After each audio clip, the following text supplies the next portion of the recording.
the city of the sun. You could have stayed, it's only over when the day is done. I never knew you was a runner, yeah. I mistook you for a son. It don't matter what we think when it's all over. 'Cause this is our last chance to leave it all behind. Raise your voice and raise your power, yeah. This is our last chance to leave it all behind. Raise your voice and raise your power, yeah.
Archie, is it fun? Fun. Fun. After me. Ready? Happy? Happy. New? New? New.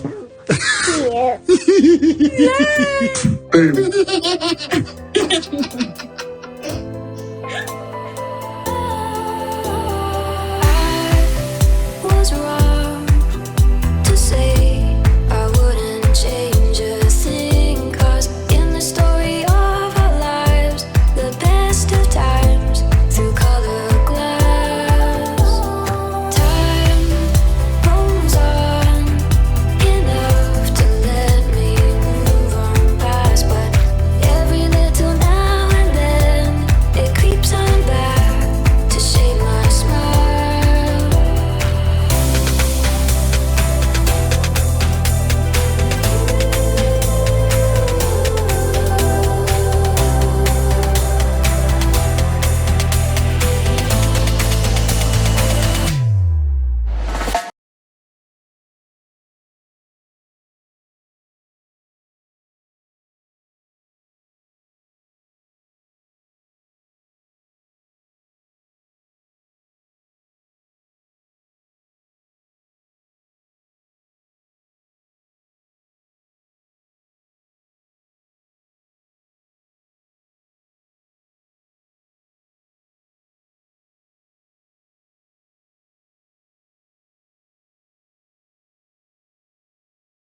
Today is June 4th, 2025. It is 2 p.m.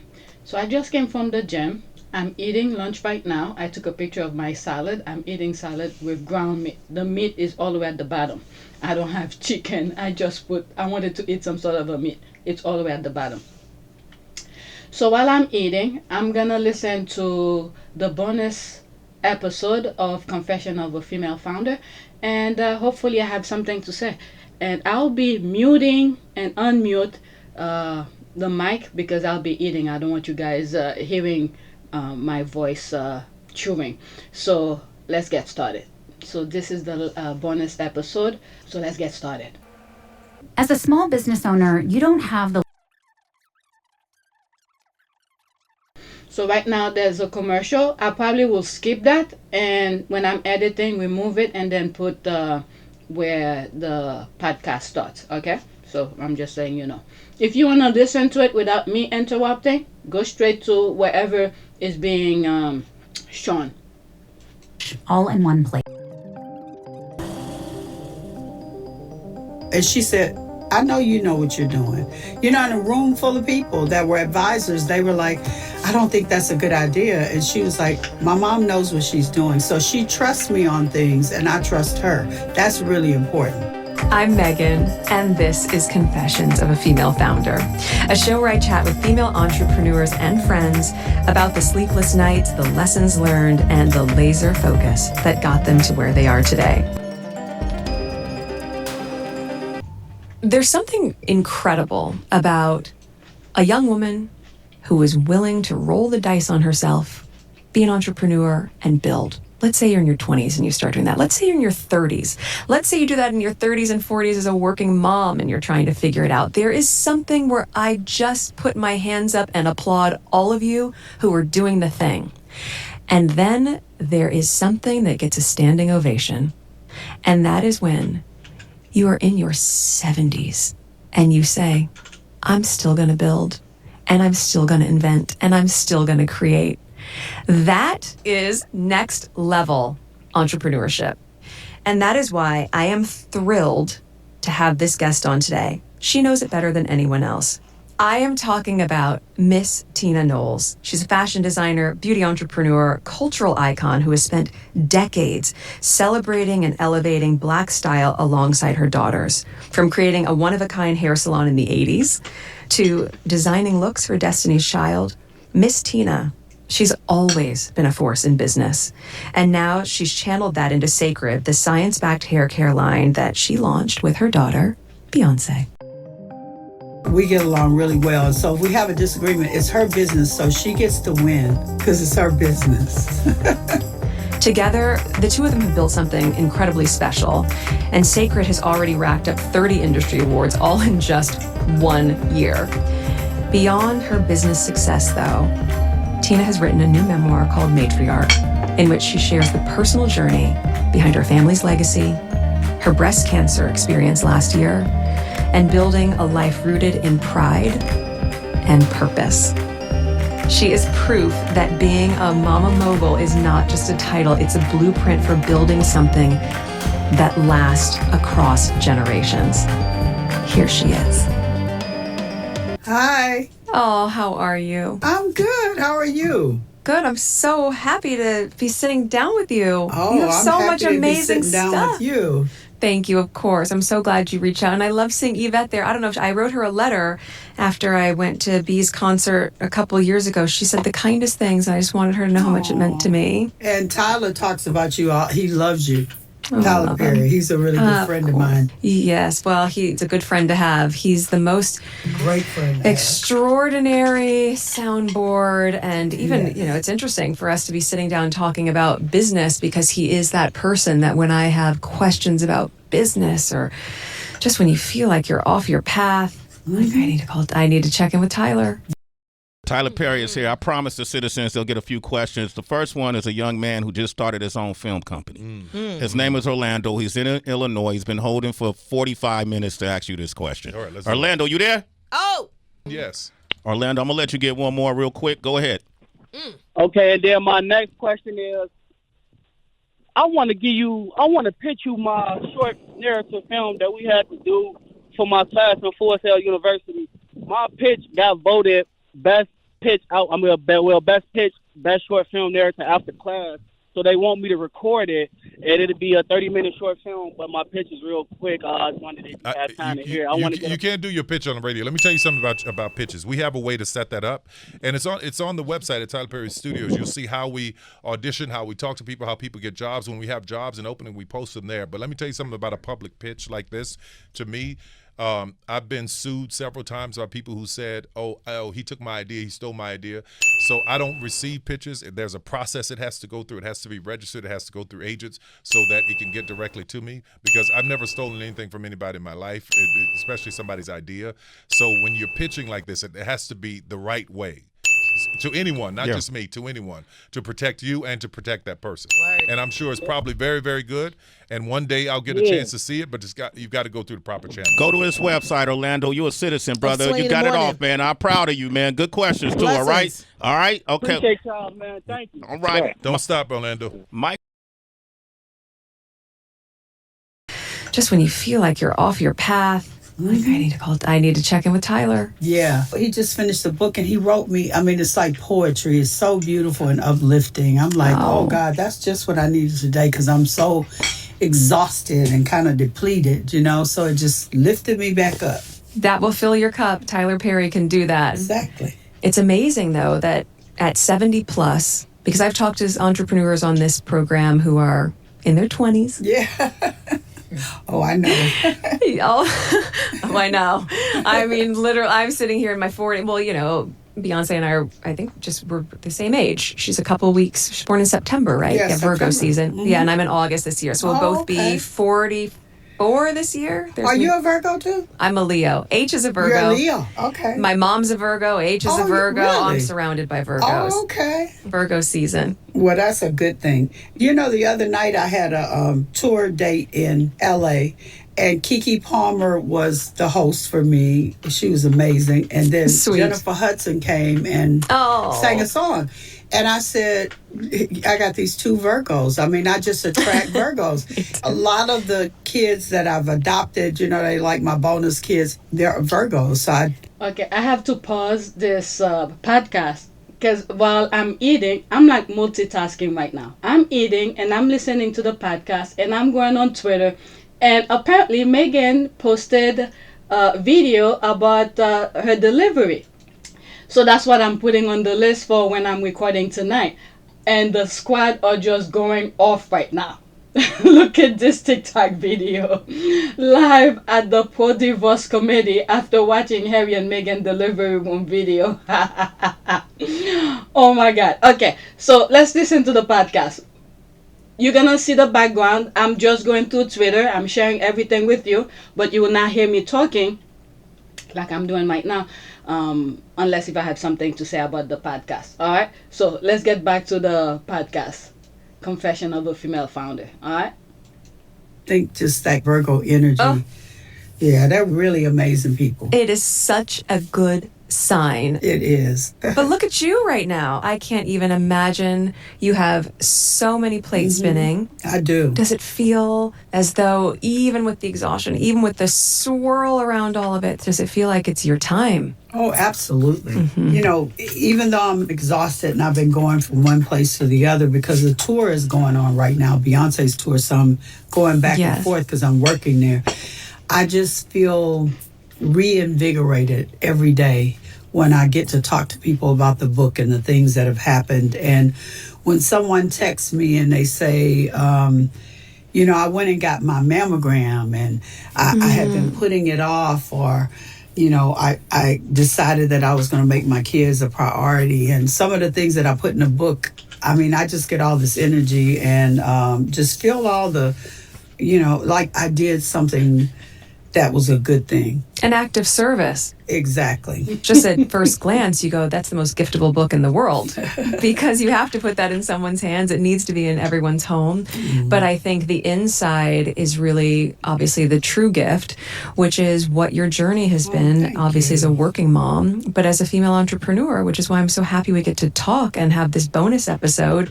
For people who are listening, especially young women who want to start something, do you think you have to find yourself first and then be able to find your business? Or you can find your business and through that business you start to find yourself? I think it's the second one. I think that you start your business and then you find yourself. It gives you confidence that you didn't have before. It gives you creativity and you just feel accomplished. Now, I don't think that I would have gotten that had I not had the hair salon. That's where I learned to be a business person. I learned to be a boss. I learned to take care of business and organize things. And I got a lot of self-esteem from that. And so I think that it's for me, it was the other way around. That's really helpful because a lot of people would say, you need to know yourself before you know what you're going to start. But it seems like we're all kind of figuring it out along the way, and also we evolve as women. Absolutely. And the chapters of being a mother evolve. I mean, Archie turns 6 tomorrow. We're going, where did the time go? Where did the time go? I remember carrying him out there, and I was just he is now 6 years old. We had his birthday party yesterday. Oh, my goodness. But you look up, and really, I think everything is in constant fluid motion, but the common denominator is you knew, even when you had a salon back then to now having sacred in this moment in time, the connective tissue is the same. Yes, it's the same. And you I wanted think to show up for women or people. That's right. It doesn't matter what business it is. You know, it's I just had a philosophy that if I was going to have a business, first of all, it would be something that is a service that is needed. And what would make my business different from anyone else's? Because there were a lot of hair salons. So I had to figure out what was the need. And the need was getting in and out, treated as a professional person whose time was valuable. And once you figure out the need and you make your business special, I think you got to go. Yes. That's a hit. How did you end up finding what would be that secret sauce to make it special? It was Headliners, right? Yes, it was Headliners. Because back in that time, this was the 80s, I used to go to a salon and I loved what they did to my hair, but I was there for 5 hours and I had a kid. And I just couldn't sit in the salon for 5 hours while people gossiped, while they brought in food. It just was not professional. And one of my really good friends was, she was an attorney, and she felt the same way. And so I said, you know, I want to start a salon, but I want to really respect people's time. I want to serve wine so that the women can loosen up and, you know, have luxuriate camaraderie. a little. Right, yes. Exactly. And so everything that I didn't find out there, and that's what I'm talking about, that you have to find your niche, your thing that you can give people that they didn't have. And it caught on so fast because there were many women that were like me that didn't want the rest of that experience. So, yeah. Well, I think that's part of it. It doesn't necessarily have to be reinventing the wheel. And that's important for people to hear because right now I think it's in the authenticity that you find your originality. Exactly. It is what is so pure and true to you. So you found something that you wanted to plug a hole for. Look, I remember me with all my hair growing up. Yeah. Oh my gosh. And my mom would have to drop me off at the hair salon. And I would sit there for 3 to 4 hours for them to press and curl my hair. And that was, I'm talking like at the age of 13. Right. And that's a harrowing experience when you're 12 or 13 that you're in the salon with all these grown women. Hearing a lot of things you should not be hearing. Absolutely. Should have no visibility. So right out of the gate, Headliners was successful, correct? Yes. Super successful. I mean, I literally opened before Easter, maybe a couple months before Easter. And it's crazy. The internet is going crazy. So many tweets about that video of Meghan dancing during the delivery. Look at Harry. Oh my God. Oh my Lord. There's one tweet that said, where did they find that? What is it? Prince Harry, imagine which part of Buckingham Palace hood did they find Harry? I thought that was funny. All right, let's get back to the podcast. Oh my Lord. Within a month, it was just people lining up because they wanted that great experience of being pampered. And I had a computer system. I was the first salon to have a computer system so I could tell them when they had their last relaxer, when they had their last conditioner. And they was so impressed. So it just motivated me to find other things that nobody else offered. And I think that's really important in business. Julia Louis-Dreyfus here. If you listen to me on my Wiser Than Me podcast, you probably already know that I'm an investor and an evangelist for the Mill Food Recycler.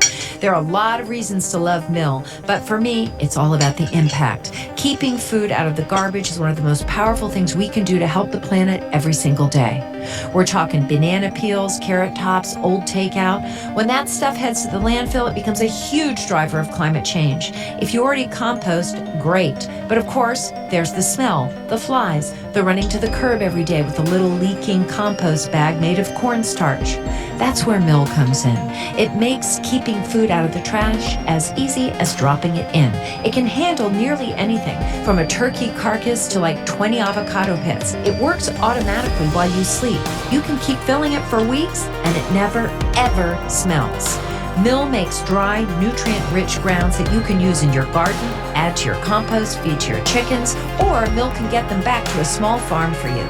But you kind of have to live with Mill to really get it. And that's why they offer a risk-free trial. Go to mill.com/wiser for an exclusive offer. Texas, starting the hair salon, having the girls there, and then all these years later, evolving this into now Sacred, which is incredible. And I mean, just the accolades. Why did you want to start something else? It has been a dream of mine forever.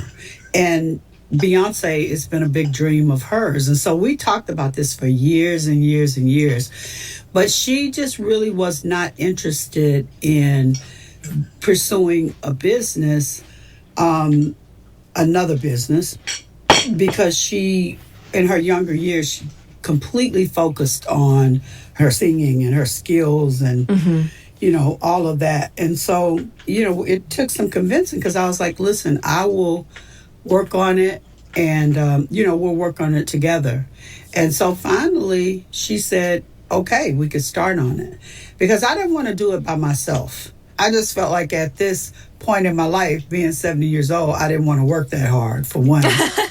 And you deserve the rest. But I wound up working hard anyway. Sure. But it's been a labor of love. But we've been talking about it forever because she grew up in a hair salon. She could actually be a hairstylist. Really? All of my kids, Kelly and Solange, because they grew up seeing me mixing things and taking care of their hair. Yeah. And she also, you know, she's on the stage with hot lights and she wears wigs a lot. And she has managed to keep her hair beautiful and healthy.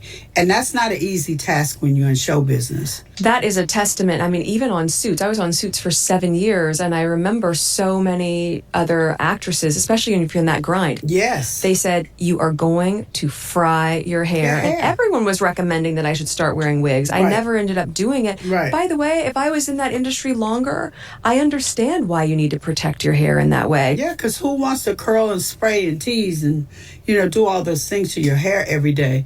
So she's been wanting to do this. People always ask her, because they don't know when she has her hair or if she has a wig on. Like a lot of times people say, well, she wears wigs all the time. A lot of times it's her hair.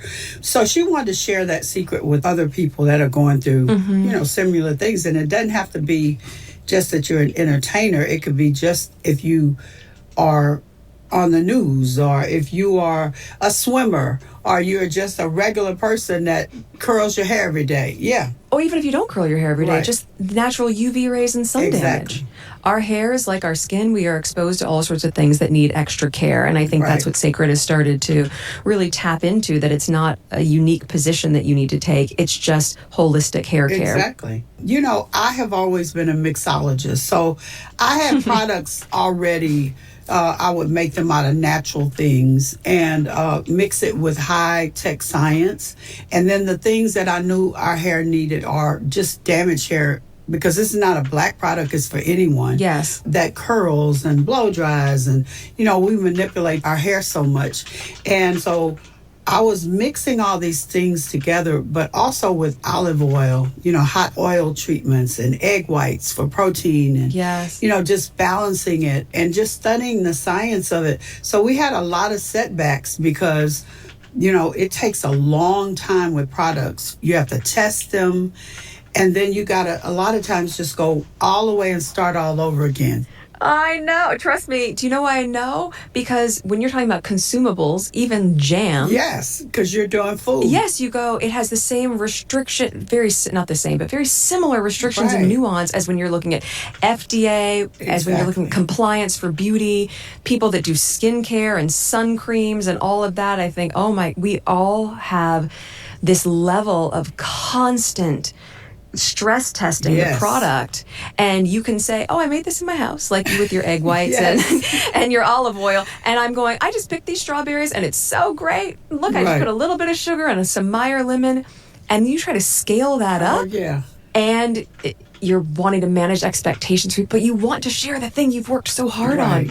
And so for me at the moment with As Ever, it was great. We planned for a year, and then everything sells out in 45 minutes. With yes, amazing, great news. But then what do you do then? Then what do you do?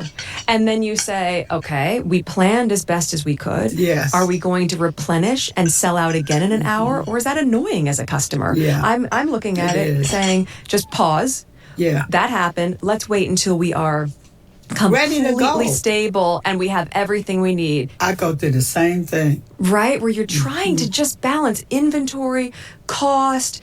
Yes. At least our things are shelf stable. Yes. And that's another thing. Ours, they have a shelf life of like 3 years. So your time is ticking.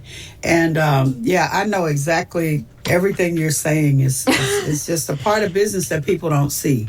It's a part, they see all the flashy stuff and they see the product, but that end game, I think you're right, those behind the scenes moments, how many tears I've shed. Yeah, stayed up all night because we have this edge drop thing. And I feel bad because people are saying, you guys aren't making enough stuff and we're looking for it and we can't find it. So I don't think it's such a good thing all the time to sell out.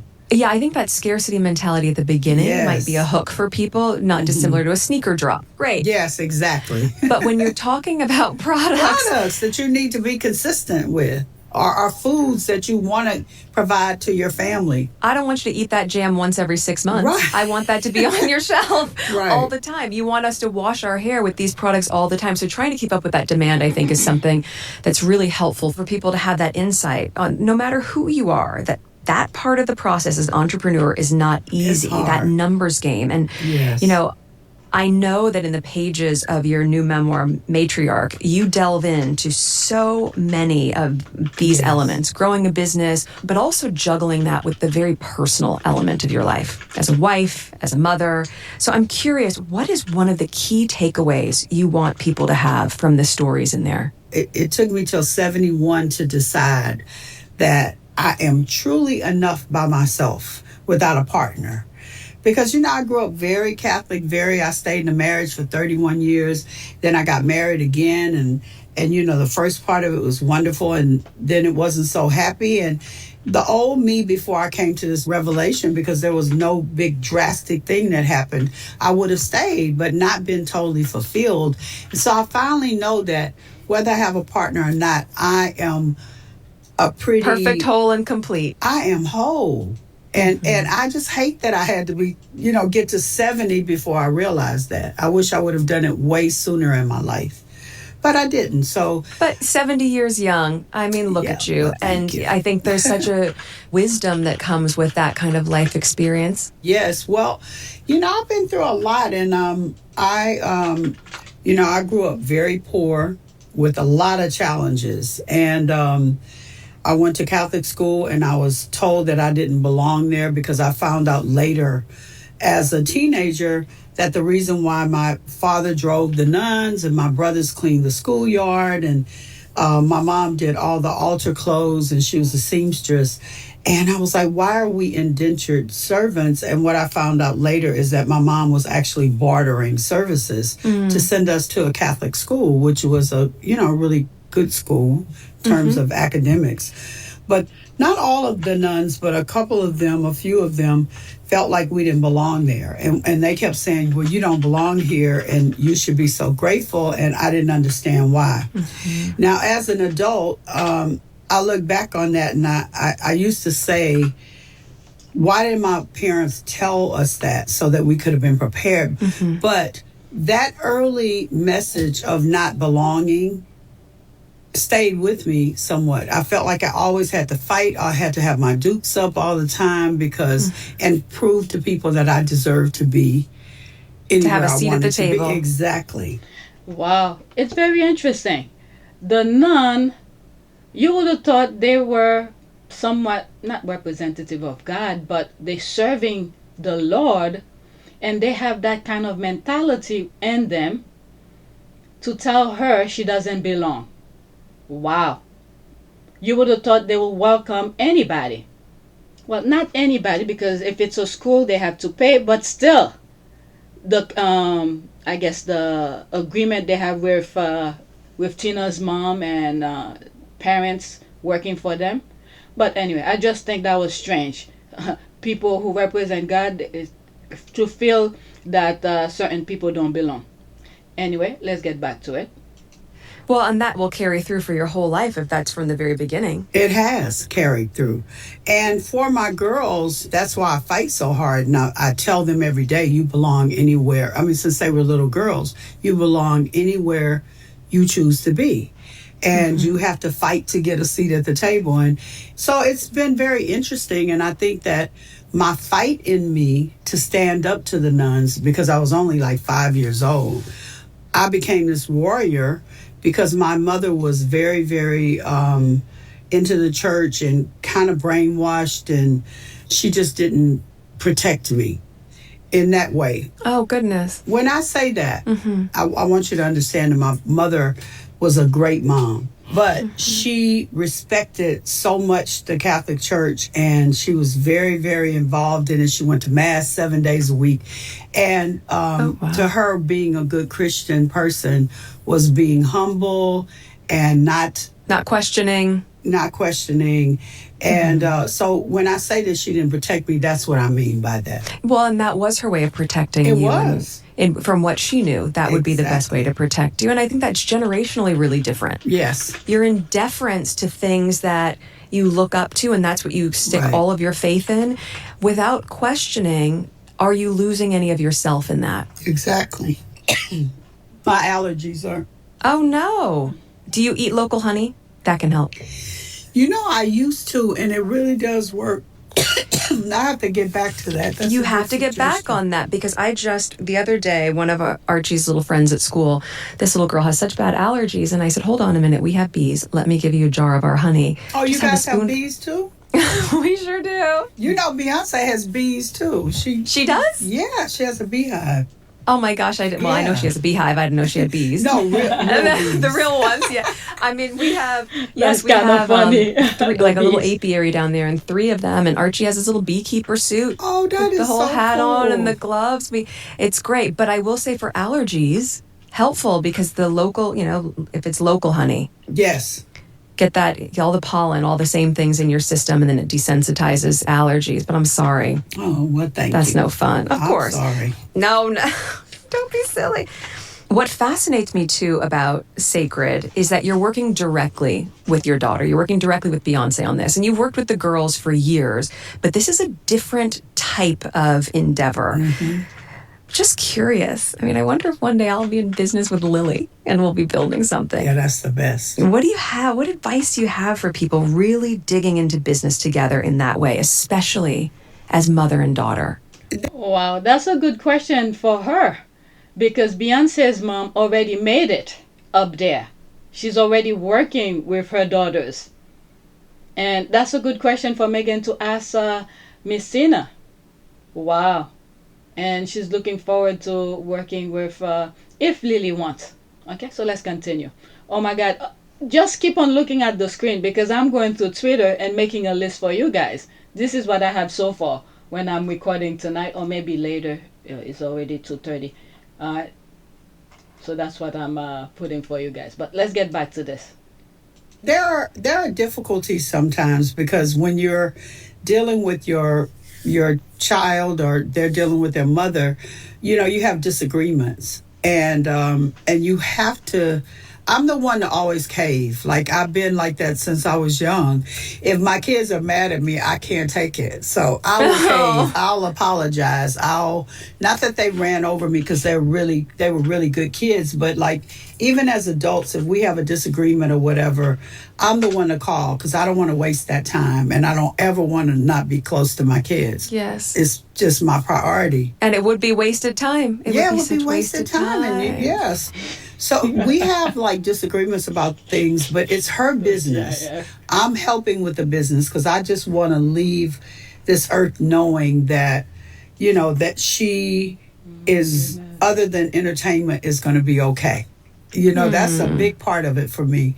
But overall, we get along really, really well. Yes. We get along really well. And so if we have a disagreement, it's her business, so she gets to win, because it's her business. And also, I think it's just part of the evolution in any partnership with business, right? Of course, it's more layered if you're in business with family. Right. But ultimately, any business, you're going to have to make strategic decisions, and you're going to have to, at a certain point, come to agreement. And trust. And communication. Yeah, because I trust her. She's just such a savvy business person. And she knows so much about hair. And so we trust each other. And sometimes I'll say, I want to open this office. I want to build this office, but I want to have a test salon in the back, and I want to have a laboratory in there.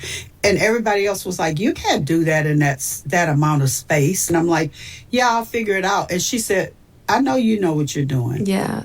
In a room full of people that were advisors, they were like, I don't think that's a good idea. And she was like, my mom knows what she's doing. So she trusts me on things, and I trust her. That's really important. That's a key facet, I think, for whether you're in business with a partner or someone that you know and love, or just in business in general. If there is no trust there, I think the entire foundation is fractured. Exactly. Whenever you're doing something for somebody else, it might seem like you're doing it for them, but you're also doing it for yourself. And it works both ways. Yeah, well, and you had also said at the beginning, even your original experience in having the salon, that it did so much for your self-esteem. Yes. Those relationships of how we support each other taps into that as well, where you go, someone believes in me. Right. I think as you look towards some of the biggest wins that you've been having, can you think of some of the biggest learns and lessons that you've had along the way that will be helpful for some of these women listening? What I didn't always do such a great job in is balancing. And, we talked about losing yourself. And I've lost myself several times. And then something will happen to jolt me into reality. And I'll start taking care of myself and putting more energy into myself. But it's just my nature to start sliding back into those old habits. So when I see young women that are trying to balance families and businesses and, education and all of this, I just remind them two things. One is that if you have kids, to please look at your kids as individuals and not as one unit, and to give them the attention and to give them the, just the confidence, and work on that person and spend time with them so that you don't, because it's easier to, when you have more than one kid, to lump them together. Treat them as a team, a little group. Exactly. Yeah, especially if you're working. So for a working mom, how does she do that? How do you carve out time for each of them individually? They have different needs, because when my kids were little, they're 5 years apart. Solange needed her own day. So we called it Solange's Day. And on Wednesdays, that was her day. And I just, did something with her by herself because she needed that. Beyonce didn't need that. She was like fine either way, because she was all into her own little world of music and, entertaining and that kind of thing. And so you have to know what your kids' needs are, that identify their needs. And spend that individual time with them. But you also, what I didn't do such a great job of is having time for myself. Right. So you get lost because you're working. I worked 5 days a week, and then I had the 2 days off. And one day I said, okay, well, let me spend it with Beyonce and later Kelly. And then the other day was Solange. And then I'm like, what day do I have to go get a facial or a massage? So I just encourage young women to balance that. You need to do that for yourself. You need to have date night with your husband. Completely. Yeah, and not always have your kids coming on vacation with you. Oh my God, I'm surprised she said that, because I've been telling my husband, I think we need to do a little getaway for ourselves. We're thinking, where will the kids go? I mean, they're kind of older now, but to be safe, we could just leave them with their grandma. But I've been telling my husband, I just want to, just me and him, because sometimes when we go on summer vacation or we go on camping and things like that, there are things we want to do we can't even do. The kids are there. But let's finish. There's a music. Let me pause it, because there's a music commercial. As a mom, in many ways, it is like being an entrepreneur, because you are creating you're building every day. You're creating, you don't need to call it a brand. It's not a brand, but your family and what you're creating and working on every single day. And you don't get a do-over. Because you can file bankruptcy with your business and go start a new business. You cannot go start a new kid. That's so true. So that's an important part of your life, is those kids are like, you don't get to screw it up and say, oh, I want a do-over. Right. And also in you being able to carve out the time to specifically look at each of their needs. When she bring that conversation about the do-over with kids, you know what crossed my mind? Her miscarriage. That crossed my mind. But anyway, let's continue. As human beings, that I would imagine is part of what allowed you to be such a brand visionary, which you are. I think that without question, everyone would say you're able to see the individual talent and skills and opportunities for growth as well. And then the holistic views. When you put Destiny's Child together in that way, you're able to see the brand vision as a whole. I'm curious how, when you look at for yourself, what your brand vision is for you, for Miss Tina. I mean, I never dreamed in a million years that I would have the #1 book on the New York Times bestseller list. That's crazy to me. It's surreal. I can't even believe it. It's incredible. Because I hope to even be on the bestsellers list, but to be #1 is incredible. It's well deserved. Well, thank you. But I know that I have, when I get those Instagram comments that people are going to get their breast exams, or they're starting a business, or they're getting the courage to leave a bad marriage or leave a bad job that's not fulfilling them. I tell you, it's more than a brand. It's really helping people. And my biggest prayer is, when I wrote the book, was that it would resonate with people and it would personally help them with some area of their lives.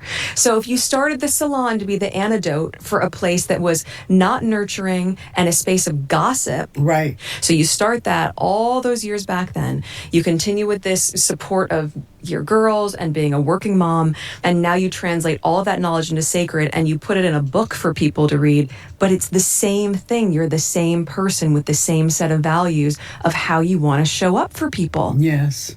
It's true. And now you're sharing that in a broader way, which I think is just testament to your authenticity. Well, thank you. Oh my goodness, of course. Anything else that you think would be helpful for people to know, or for young entrepreneurs as they're on their journey? Oh God, just that to keep the faith. Yesterday in church, the minister talked about faith is one thing, but along with faith has to be hope. Yeah, it's interesting. Yeah, so hope is having this hope that, yes, my business is going to work. Yes, my marriage is going to work. It's the hope that makes it personal to you. And so I think what I wanted to convey in the book is that people ask me, well, how did you do this and how did you do that? And I say, because I always had faith. I've never, ever been in my life somebody who just sits around and just says, oh God, that failed. And I've had failures, but when the failures happen, I just keep it moving and I look into the next thing that I can do to sort of reinvent my life, because it's sad at that time. Of course. And I have hope and I have faith that it's going to happen, and every time it happens, it really happens for me. And I'm not saying it has to be religious faith. That's what it is for me. But you have to have faith in something. Something greater than yourself. Or faith in yourself. That's right. Yeah. I used to have a quote up in my trailer years ago that said, my faith is greater than my fear. Yes, absolutely. That's in my book too. I say that. Yeah. Oh my God, I can't wait to dig into because it. it's true. You have to, and that doesn't come easy. And the other thing is, I have fought very hard not to be bitter, because I don't want to be bitter. I don't want any parts of it. I choose to look at the good things in my life and not harp on the bad ones. And so I've been through a bunch of stuff in my life, really hard stuff. But what I will never be is bitter. I'll let it go. I mean, that is easier said than done for a lot of people. But I think that is what you said earlier. Just, you don't want wasted time. This time is precious. And I imagine, you were saying if last July, having this breast cancer scare, and you're healthy and good now. Yes. I mean, what a blessing. Yes. Really, it just probably puts into perspective even more so why every day, every minute, all of it matters. It's important. It matters. It's true. So look, so you're busy, you're on the tour. I'm sure I'm going to see you on one of the dates. We've all been trying to rally to figure out which show to come to. My mom just went last week. She did? She did. I didn't even know. She was like, oh, I just went. She goes, ooh, she's so good. I was like, you went, you didn't tell me. I wish I would have talked to her, got to say hi. I know. She was lovely. But, how's the tour been going? Good? It's with going everything good. else. I was there. She had one last night, and it's just getting better and better. Because, when you go to the first, it's like first couple, getting your sea legs back. Yeah, you get your sea legs back. Because nobody else knows, but we know, Right, but exactly. Last night was on fire. Oh my gosh, I can't wait. Yeah, y'all got to come. I know, I can't wait. Tyler came the very first night. He and Oprah and Gail. And we had so much fun. Yeah. Oh, I bet.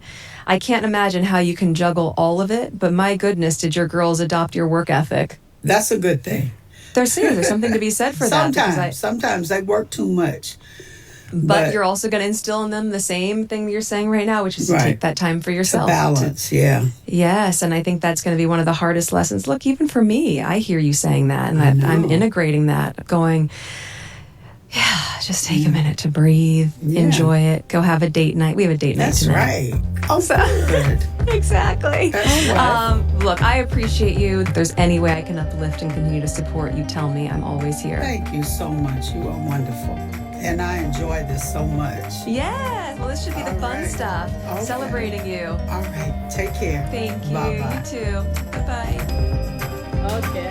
It's the music. I'm going to be flagged for it anyway. So I didn't say much in it, but you guys got to see me going through Twitter and share some stuff. And this one will be I put a lot. I'm probably going to have part 1, part 2 on this tweet if I do record tonight. Oh my God, it's a lot. All these. Okay, and then I'm gonna put this. Let's check this one out. Okay, is my mic on? Okay, let's see. When the big day came, we were both surer, calmer, steadier. What a bliss, we said, not having to worry about timing, protocol, and journalists. We ate and then did the baby mama dance around the hospital room. Nothing but joy and love in that room. Prince Harry. So that wasn't Spare. And that's the squad putting it here. Baby mama dance. There it is here. So now we're seeing the video. So he's not lying. Okay, it was slightly easier this time. Maybe because we were an ocean away from the old chaos and stress. When the big day came, we were both surer, calmer, steadier. Okay, the same thing I just read from the, from the caption. We drove calmly, sanely to the hospital, where our bodyguard once again fed us. This time, they bought burgers and fries from In-N-Out and fajitas from a local Mexican restaurant for Meg. We ate and then did the baby mama dance around the hospital room. Nothing but joy and love in that room. Still, after many hours, Meg asked the doctor, when? Soon. We were close. This time, I didn't touch the laughing gas because there was none. I was fully present. I was with Meghan through every push. When the doctor said it was a matter of minutes, I told Meg that I want mine to be the first face. Wow, our little girl saw. We knew we were having a daughter.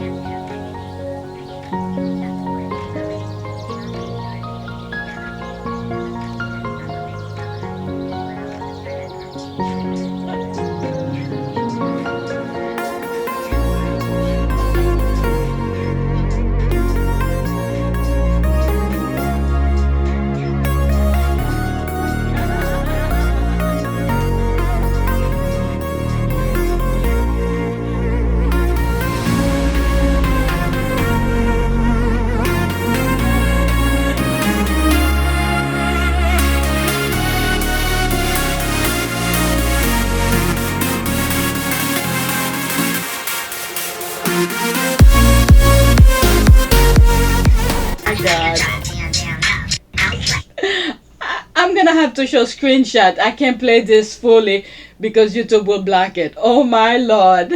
No wonder why the squad are having a blast. Okay, so that is it. The podcast is done. I multitasked. I was eating. I got the list done for tonight. And now I need to finish edit one of the videos that I recorded last night. Okay, this one is very short. Hopefully I finish edited, and then I need to take a shower. I came from the gym. All right, so that is it. Thank you for watching.